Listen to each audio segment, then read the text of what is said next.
Distinguished delegates, ladies and gentlemen, let's continue our very interesting session.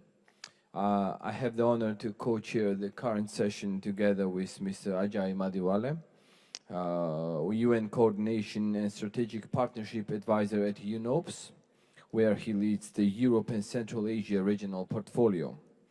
Prior to joining UNOPS, he worked for the International Federation of Red Cross and Red Crescent Societies in Geneva and New York, where he led IFRC's work on humanitarian financing and managed partnership with UN agencies and the World Bank.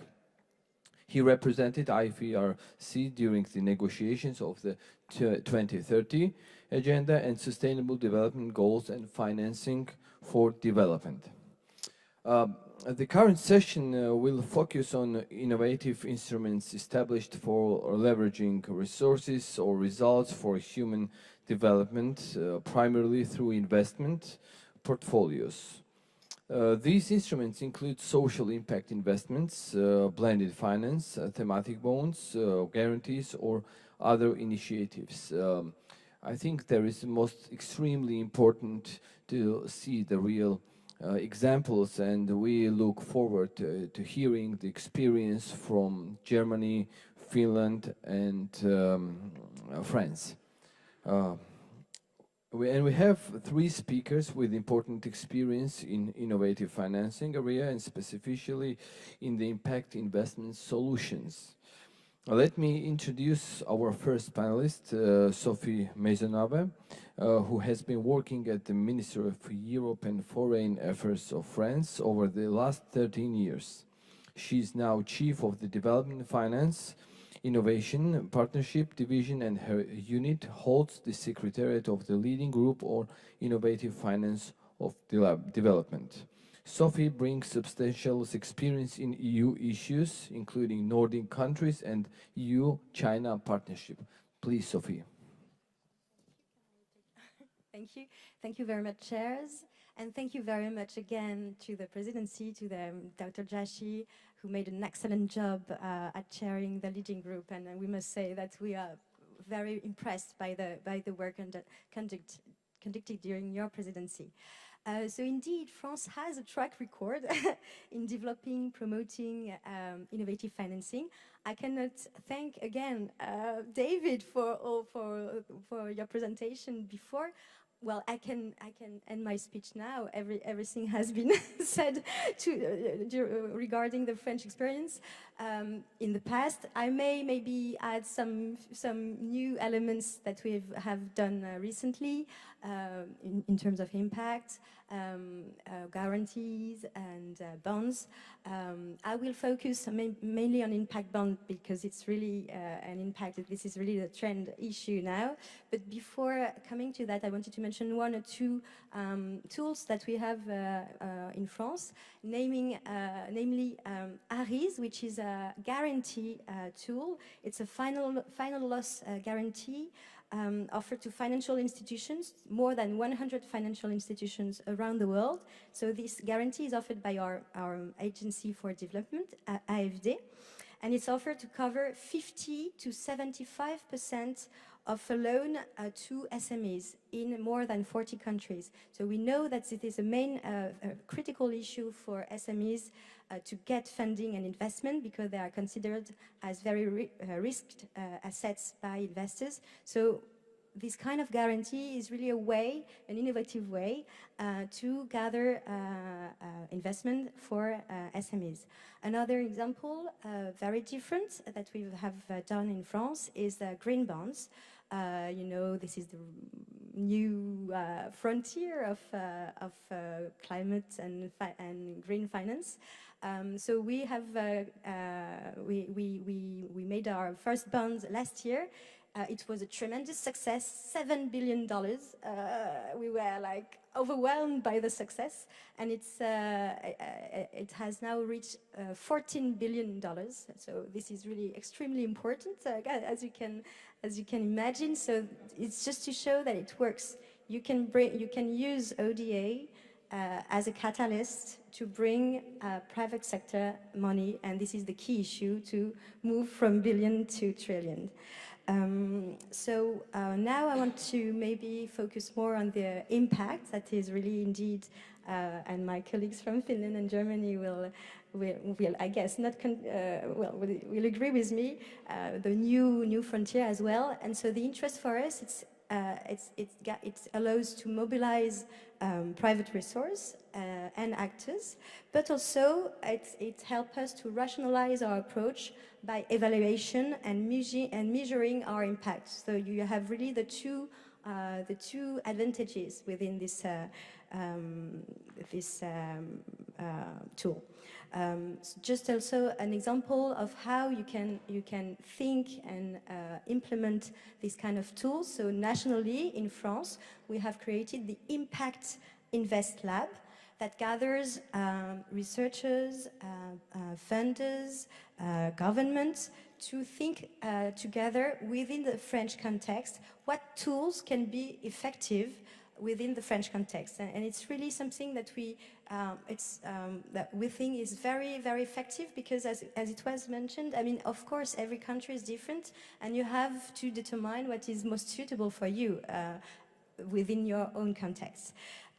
So for instance, within the French context, we have a very important social finance sectors, and we have funds and labeling initiatives that are deployed within France, but of course, maybe in another country, it won't be as effective. One of the main tools that we are thinking of developing in the future would be development impact bonds. So we have touched that a bit before. So this is the same mechanism as social impact bonds, but within the context of development. So this is a really very brand new initiative. You only have, I think, 5 development impact bonds within the world. I think there is one in Colombia, actually. Luc will have to tell us more about that. So it's really new. We don't have yet the record. It seems interesting, but we'll see. And so just for those of you who are not familiar with the structure of an impact bond, so it's just you have a private investor that provides upfront capital for an intervention that is implemented by a service provider, so it can be a social business or NGO. And if the program achieves successfully its target that have been set before, pre-agreed targets, then the outcome payer, so in the context of a development impact bond, it would be a donor agency or a foundation, for example. Then the outcome payer pays the investors based on how well the intervention succeeds. So it's really the impact is measured, and in terms of for the public finance, it's very interesting because you only pay if you have success. So it's really an interesting tool. So it has not been yet you don't have that many examples right now.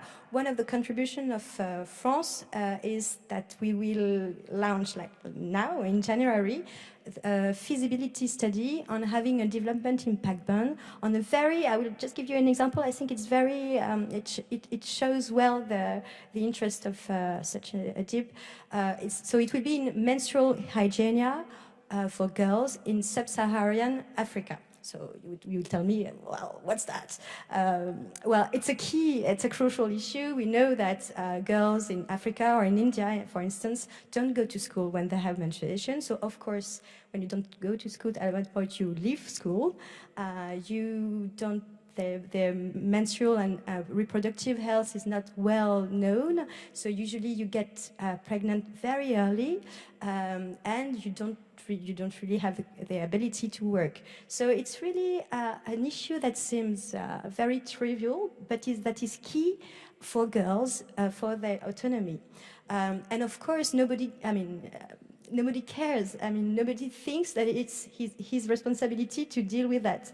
If you are a minister of education, you won't necessarily think, oh yes, I have to make sure that we have toilets within the school so that girls are coming. For instance, in Mali, 30% of the schools don't have toilets. So what do you do?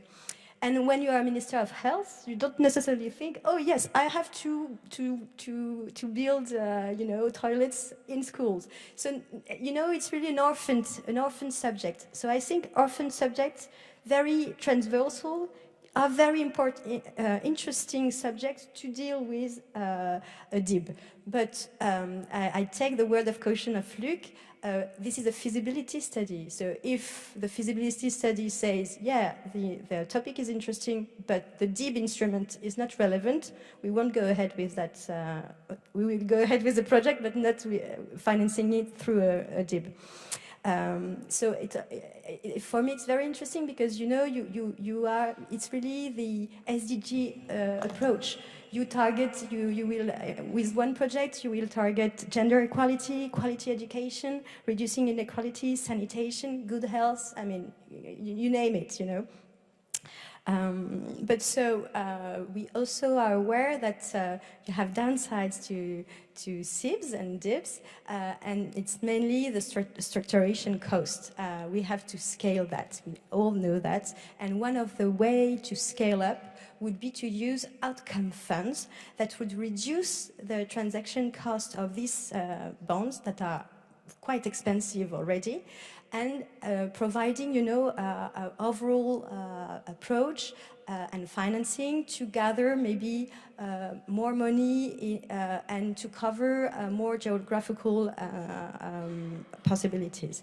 So this is really one of the main issues, and we know that UNDP and a lot of stakeholders are working on that. We have an informal kind of working group working also on gathering information, exchanging standards, and also building indicators, because this will be the key issue, of course, for evaluation. You have to have indicators. And so this group, informal working group on bonds, on impact, will show its conclusions in Washington in the World Bank next year.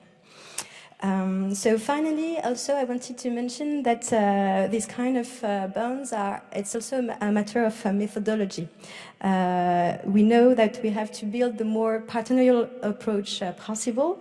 And in our experience in implementing social bonds in France, one of the very positive elements that we didn't expect it before was actually that it helped everybody to sit around the table and to discuss for the first time, even within ministry, between ministries and agencies and different stakeholders. And if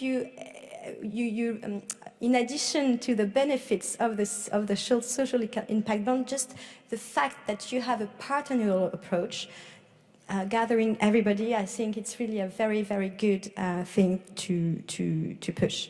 One final word to mention that next year France will hold the G7 presidency.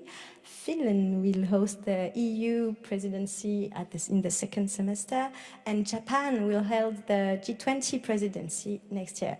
And so we hope and we are sure that Japan will hold the presidency of the leading group next year. So we really see a very good momentum to push these issues, both in the G7, G20, within the EU. And just a word to invite you all, in spring, the date has not been settled finally, in Paris, where we will hold a big conference on impact, where we would like every stakeholders, not only states, but also funders, NGOs, social businesses, whatever, to kind of do like we did for the climate, you know, to do intended nationally contributions for social innovation. So every stakeholders will say, hey, well, look, I'm doing that in my field. This is my commitment towards social innovation, social impact bonds, and we will gather all these commitments to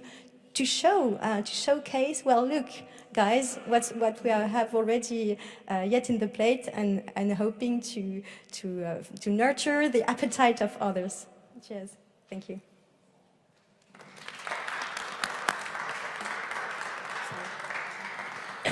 Thank you, Sophie, for such an interesting presentation.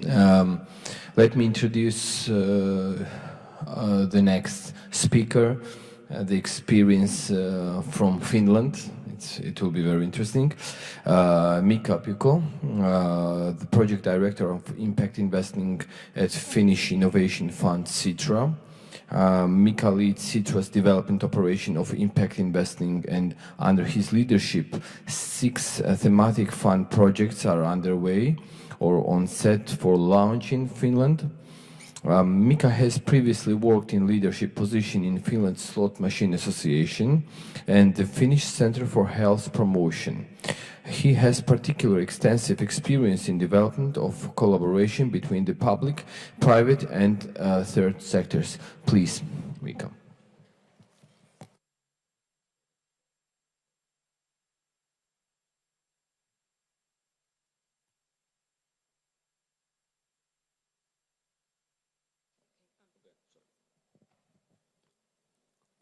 Good afternoon, my colleagues. It's my pleasure to be here, and thank you for the invitation. But a couple of remarks before I start my presentation. The first one is that when I was very young, I was practicing table tennis the whole summer in Japan. I played table tennis in our national team, and at that time, it was about 35, 40 years ago.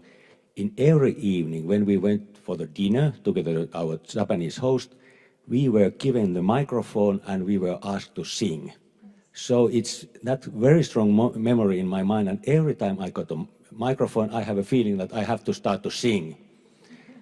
But Mariam told me that it's not allowed to do it today, but she told me that I'm allowed to stand up and walk, and I'm going to do that because I have promised to myself collect 10,000 steps every day. So I'm using this event for that purpose also at the same time. And the other thing is that coming from the small country like Finland, I can recognize once again that big country like France has taken my words again, because Sophie almost made my presentation. But I do my best to repeat some of those facts you already told this audience. But because we are in the parliament, I want to tell you a couple of words about my background organization called Finnish Innovation Fund Sitra.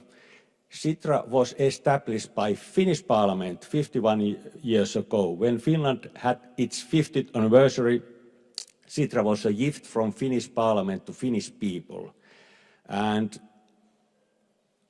at that time, we were more or less that kind of supporter of Finnish business and research and different kind of studies in order to build up our society.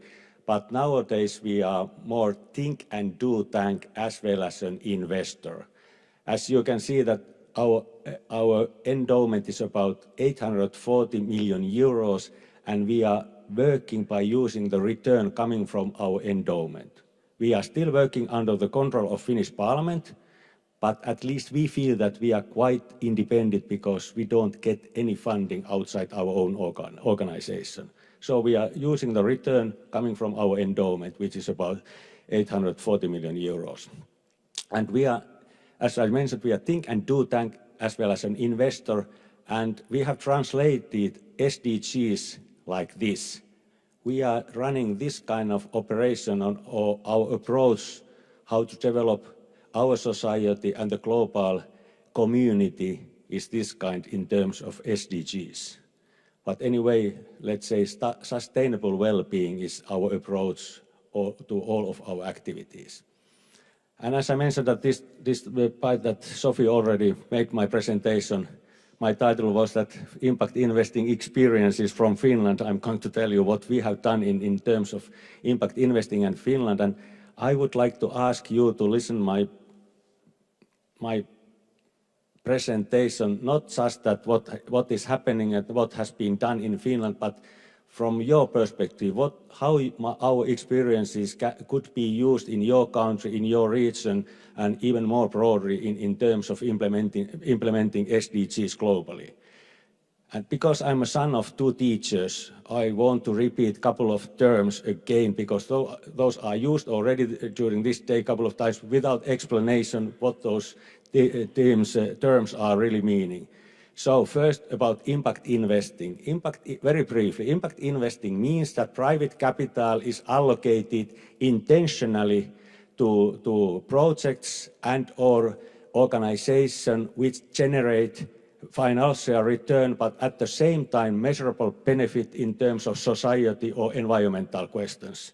So it's that kind of advanced investment business. And if you look at this from the traditional investment point of view, you have been talking and looking after financial return and risk. And on the other side, there has been philanthropical activities, which mean that you have allocated a lot of money in order to achieve some impact despite that kind of primary financial goals. But when you are talking about impact investing, it's a combination of traditional investment business with an intentional idea to achieve something measurable good in terms of society and or environmental issues. So impact investing can really mean any kind of impact investment business with that third dimension, intentionally idea to achieve something beneficial in terms of society. And one special tool of impact instrument to implement the idea of impact investing is social impact bond, and Sophie already explained what that means, but the main point is that everything starts from the need identified by public sector, as far as we understand it. Because even in Finland, there are a lot of people who are thinking that when you are implementing the idea of social impact bond model, that means privatizing the system. And you know, in Nordic welfare state, it doesn't sound very good. But when you are talking about social impact bond model, as far as we understand, it means that everything starts from the need of public sector. And then you can set the goal for a positive change, and everything which is needed in terms of practical activities to achieve those goals, measurable goals, is funded by private capital. So private investors bear the financial risk, and taxpayers' money is used only if those goals are achieved. And Sophie already mentioned these three different dimensions in terms of this kind of impact bond model: social impact bond model, or environmental impact, or development impact bond. And from our perspective and the idea how to implement SDGs, we really want to highlight the possibility of developing impact bond and this kind of outcome-based approach. And these are the reasons why we really want to highlight this kind of impact bond model. First of all, we really want to challenge the way how taxpayers' money is used. At least in Finland, and we are repeating that the biggest group of investors are individuals who are paying taxes. And those investments are allocated to organization called public sector, or enterprise called public sector. And you know, for example, our government's new budget is about 55 billion euros. And if you simplify a bit, it's an investment from Finnish people to our public sector. So it's very important how that money is used. And so we want to really challenge and in general the public sector, that public sector is paying more based on outcomes rather than allocating money to different kind of activities, and then politicians are cross their fingers and really hope that we can achieve what we want to achieve by doing those things. And at least in Finland, we have lost tens of millions euros before we have been able to stop that kind of services or activities and understand that we don't achieve anything by doing this. And the other thing is that, already mentioned by Sophie, that impact bond model give us a possibility to make that kind of upfront investments, for example, to well-being and health. In Finland, we have been talking about health promotion and that kind of things already years, and I think that maybe 10 years ago, WHO raised up very many times Finland as a very good example of the health promotion country, but in fact our practical allocation to promotive actions has been very limited. Of course, we have a very good education system and that kind of principal services, but that kind of, let's say, extra and more useful allocation of different kind of resources to promote the proactive and preventive action has been almost zero, because we have already this kind of problems in Finland. And again, I ask, and this is lessons learned and our approach, but I really hope that you can translate into your context, how you could use this kind of impact, social impact bond or environmental impact bond in your context. For example, site in custody care, you can have an idea that Finland is that kind of bird nest, that we don't have that kind of problem. So at the moment we have 20,000 children in custody care. Our population is 5.5, and we're supposed to be Nordic welfare state. And the number of children who are in the custody care has increased during last 10 years, year after year. But I think that we all agree that the best place for the site is with her or his own parents. And we should do something in terms of that. And type 2 diabetes, as a taxpayers, we are paying €1 billion every year in Finland due to type 2 diabetes. And as you may know, you don't have that kind of gene that you have to have type 2 diabetes. It's a question of lifestyle question. It's a question of nutrition or physical activity. These are that kind of examples and problems which could be prevented, and it's a question of quality of life, and at the same time it's a question how to use taxpayers' money, how to allocate those investments done by taxpayers. And I could talk also about this one day, but most important thing in order to create that kind of concept for upfront investments is to understand what we really want to achieve in the longer term. We have to have an idea what we really want to have, for example, in 10 years. What is the final impact? What is the most important thing what we want to achieve?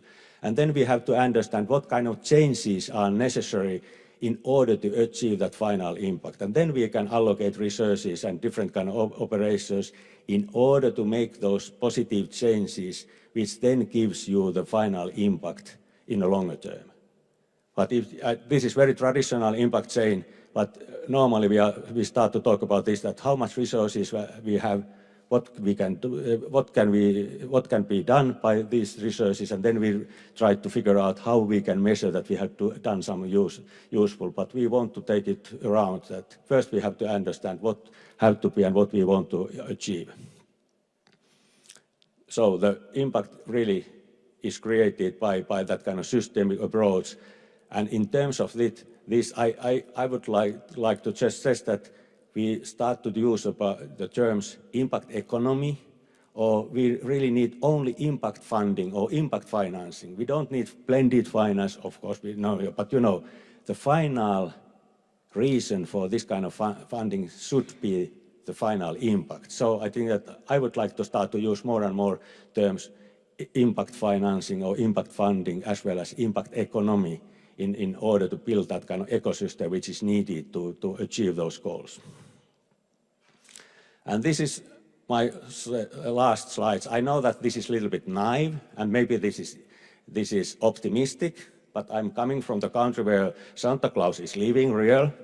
So this is a list that kind of very normal things, but I think that this is that kind of list that it's good to read through and think that, are we thinking like this? And do we have this kind of attitude to this kind of new things?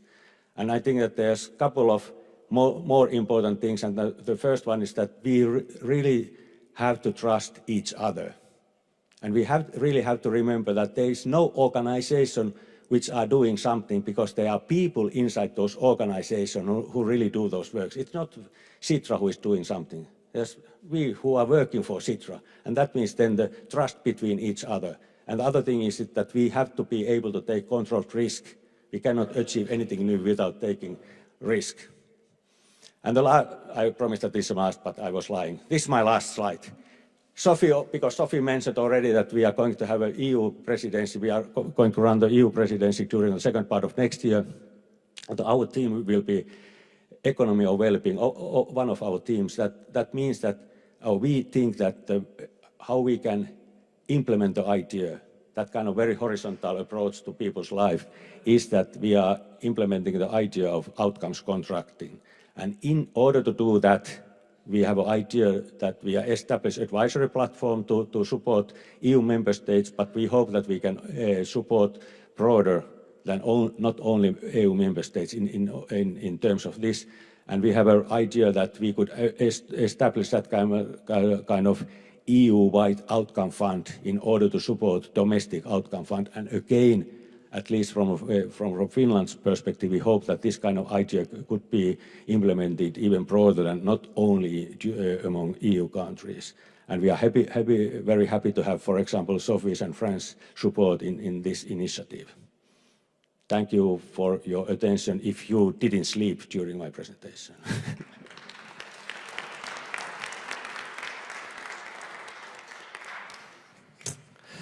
Thank you, Mika. Finally, our third speaker is experienced from Germany, Ms. Nana Mikashavidze, investment officer at Finance in Motion, operating in Germany. One of the world's leading managers in impact investing with nearly 2 billion euros in assets. Earlier, Ms. Mikashavidze has served as a chief executive officer of TBC Leasing and senior officer at various banking and microcredit institutions, where she was actively involved in improving access to finance for small and medium-sized businesses. Please, Ms. Nana. Thank you very much. Thank you for this opportunity to be presenting on this forum and listening to all these wonderful people and motivated professionals. I'm like really feeling more and more hopeful about meeting SDGs like in the global level. Well, I will just correct a little bit. Finance in Motion is based indeed the headquarters in Germany, but it's in fact a global company. So we operate in approximately 17 countries. Sorry. Okay. Thanks. So what we bring to the table, we have, as you mentioned, approximately 2 billion assets under management. And we have made, during the 12th year of operations, we have made approximately 610 investments. And our company is quite global, and among like 180 people who are working for Finance in Motion, we have like more than 40 nationalities. Okay, so we try to make here like to see like how we interact with the how we promote in line with UN SDGs, and as you see, like for out of 17 SDGs defined by UN, we cover approximately 12 or 13 across 5 different impact funds. And I want to mention also that in Georgia we operate through 2 funds. It's Green for Growth Fund, it's Green Impact Finance, and EFSA, this is European Fund for Southeast Europe, which is targeted to small and micro business development, entrepreneurship, and housing finance through financial intermediaries. As mentioned, I mean, the company is really global. We cover different regions through different funds. So we have like Eastern Europe, we have MENA region, Latin America, and like really a lot of coverage across the world. This is probably the most interesting slide, like where I want to stop a little bit more. So this is how our funds work. We began with like EFSA was the first fund that Finance in Motion started to manage, and the successful implementation of this blended finance scheme, this multi-layered capital involvement, enabled our company to expand and to replicate the same PPP model across like now already 5 funds. And how it works is that we have investors, so it's a multi-layered investors, it's donors, DFIs, and private investors. And we not only, we have a holistic approach, so we not only do the finance itself, like impact finance, finance, but most importantly, we have this technical assistance facility, which helps to build up capacity for really good investments, to measure the impact, and what differentiates Finance in Motion is that we very seriously take on accountability and measuring of the impact that we make. And it's not an easy task, because it's really, sometimes there are no direct methodologies developed, and all the time it's evolving and evolving, and we're trying to do more, and we hire a lot of professional technical advisors besides our own technical expertise that we have in-house, in order to make sure that we really know what we are doing and where we need to improve or change something. And mostly we work through local financial intermediaries and banks, MFIs, leasing companies. We also do direct investments, especially when it comes to project finance and renewable energy. And our final beneficiaries are micro businesses, projects, farmers, households, and corporates as well. Okay, so this is this public-private partnership scheme, which Finance in Motion has pioneered some decade ago already. So what we do is that by attracting public money, we leverage and bring more and more private investors as well. Because for private investors, it's important to have this cushion of capital, which would absorb the first loss, if any, would come in place. Typically what we aim is that to have at least 40% of private investors at the table, because this is what leverages and makes available to expand and to grow larger and larger. Okay, and again, what we have, it's 126 partner institutions in 28 countries. We have investments of nearly 4 billion deployed towards development, and 910 technical assistance projects. And technical assistance we do through at different levels, so it can be helping the more kind of country level capacity building. It can be for example, in Georgia, we work very closely with National Bank of Georgia to improve responsible finance, improve financial literacy. On the other hand, we have this number of our partner institutions where we help them to build up capacity to kind of have impact in their kind of finance and measure it. And then we help, of course, the final beneficiaries through trainings, through just experience sharing and different kind of capacity building tools. Sorry, it's okay. And I have been so, excuse me.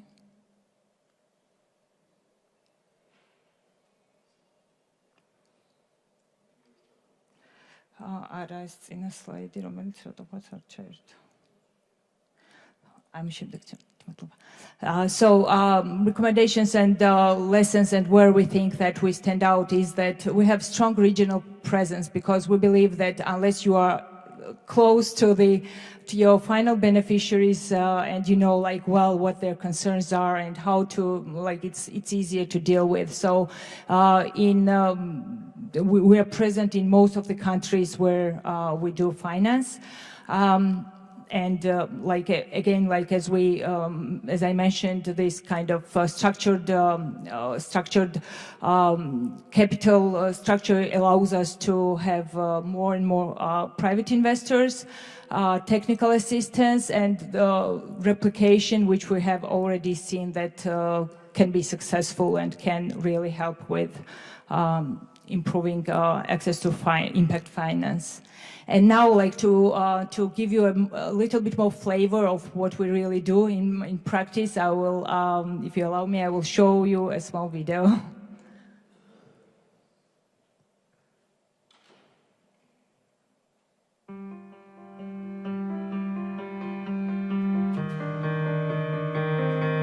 The Green for Growth Fund was established in 2009 by the European Investment Bank and KfW, with strong support from the European Commission and the German government. The fund promotes energy efficiency, renewable energy and resource efficiency in areas such as water, waste and material inputs. It does this by providing funding, either through direct investments or via financial institutions. Since its creation, the fund has established itself in multiple regions, from the Western Balkans, the Caucasus, Ukraine and Moldova, to 6 countries in the Middle East and North Africa. Serbia represents one of the fund's largest portfolios, and with over 90 million euros invested, it is one of the fund's biggest success stories to date.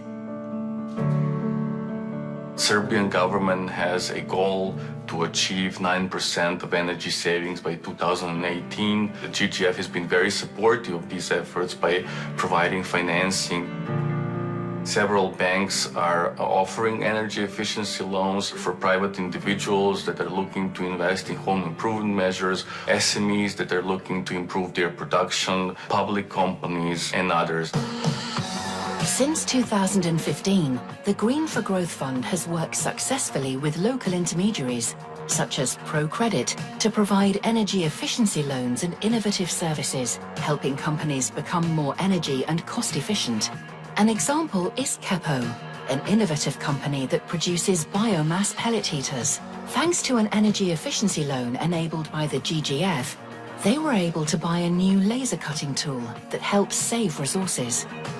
Novac od ProCredit banke smo dobili isključivo za kupovinu CNC opreme koja služi za proizvodnju kotlova na pelet. Korišćenje kotlova na pelet jesu višestruka je korist. Prvo, kao što je ekološko gorivo. Drugo, mnogo je veći, bolji komfor ljudi koji koriste kotlove na pelet. Znači, nema cepanja drva, nema uglja, tako da je stvarno višestruka korist i mnogi se preorientišu i misle da je budućnost u Srbiji kotlove na pelet. Univer Savits is a company that produces wood for furniture production. They also took advantage of an energy efficiency loan enabled by the GGF to buy a new woodcutting machine. This helps them to improve productivity and save energy. Svakako da je korist od toga što je ona nova pre svega i što je proizvedena u skladu sa najvišim svetskim standardima po pitanju energetske efikasnosti i uštede, dakle, energije u svim procesima njenog rada.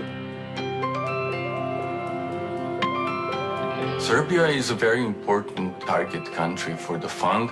The portfolio in Serbia is generating on annual level primary energy savings of over 500,000 megawatt hours, and at the same time also over 150,000 tons of CO2 reduction.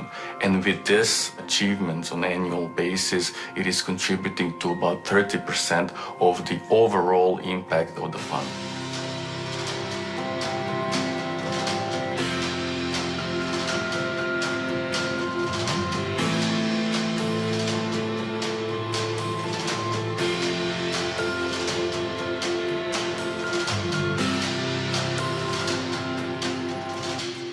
Here I would just add that annually with approximately 500 million euro of GGF fund outstanding, we achieve annually 1.9 million megawatt hours of energy saving and 500,000 metric tons CO2 emission reduction. So the impact is really impressive. Thank you.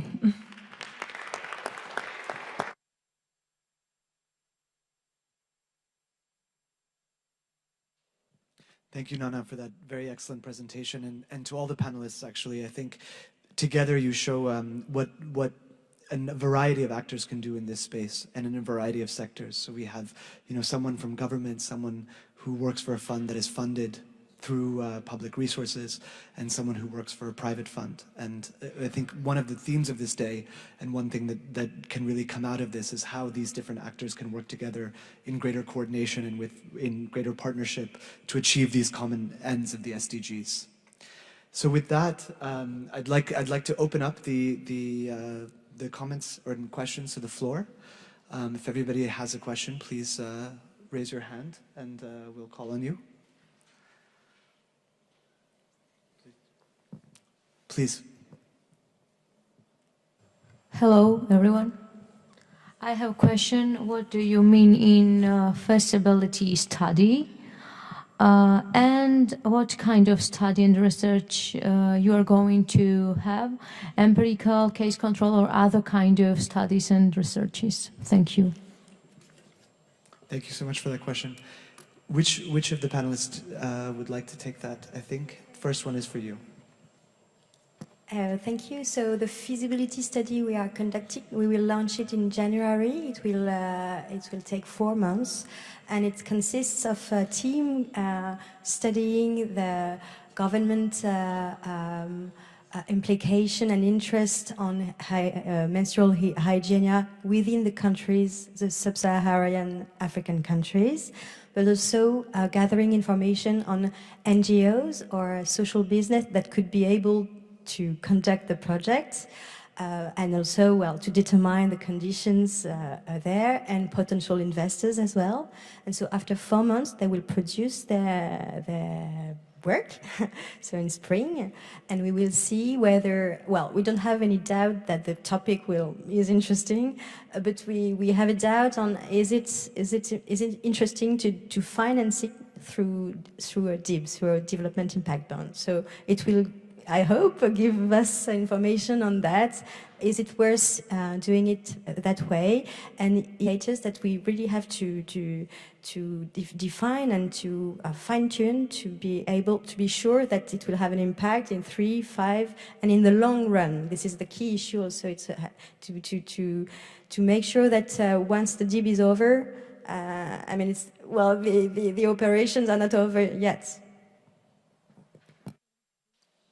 Thank you. Let's take the next question from our distinguished colleague from Kenya.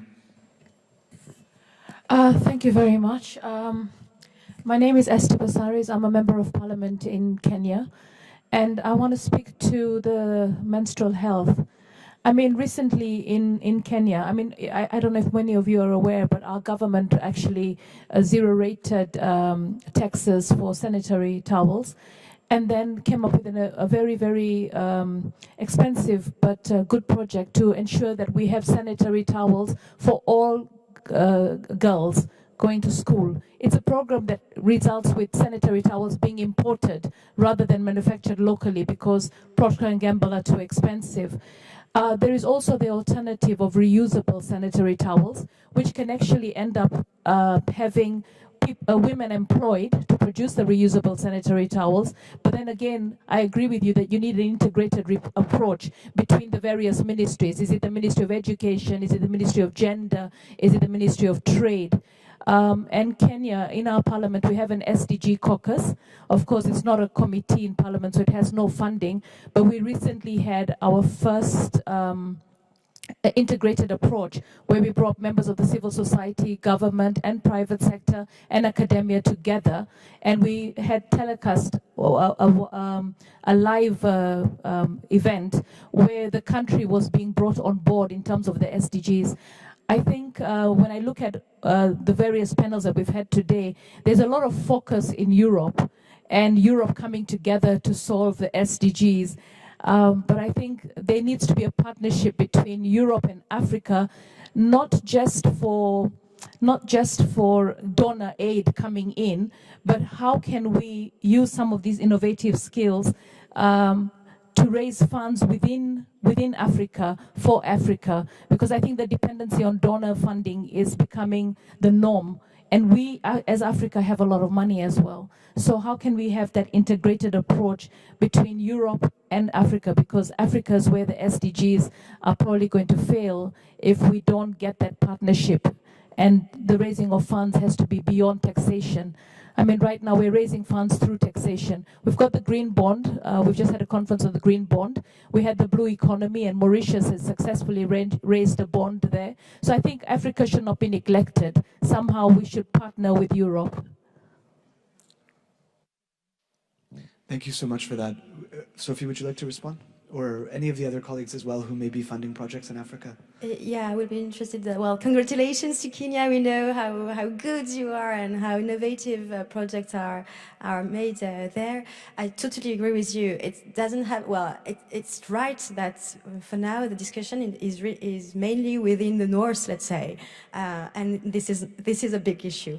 My advice would be, first, join the leading group on innovative financing so that you can, I mean, you can enjoy these reports, discussions that we have, and this is free. Everybody can attend. No red paper. Don't worry. It's free, and it's easy to join. The second will be, and maybe we can propose it to the Finnish future presidency, EU Africa.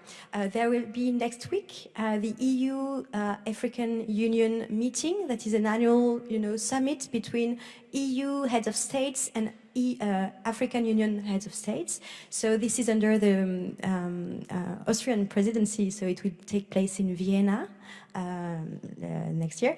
But the main topic of the meeting is digitalization. Sorry, how technologies can help cooperation. My advice would be maybe to introduce the discussion within the EU-AU discussion, to have that innovative financing, to have it as a main topic for next year. I mean, that would definitely make sense. And in addition, it would be more sense because next year, I speak under the control of my UN colleagues, but it will be a very important year for the financing of SDGs. The General Secretary, Mr. Gutierrez, has decided to have a report, to make a report on where are we on financing SDGs, and there will be a big report also on climate finance by the French president, Mr. Macron, who is pushing hard on, as you know, on climate. And there will be a third big momentum. It will be the HLPF, so a high-level political forum that gathers heads of state. It will be at heads of states level, heads of states, private sector, everybody. So you will have a good momentum in September at next General Assembly to discuss that topic. And we should use the proposition for the Italian ambassador.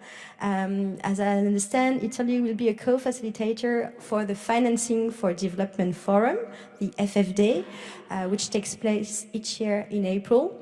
So we could try, my recommendation would be to use the recommendation of TISIFF, and so the Georgian presidency will channel that to the Italians, to the co-facilitators, to the FFD, so that the discussion can take place within the UN, because it's the more legitimate and universal, of course, forum, and to push that agenda. And I'm sure you can count on Dr. Jashi for that.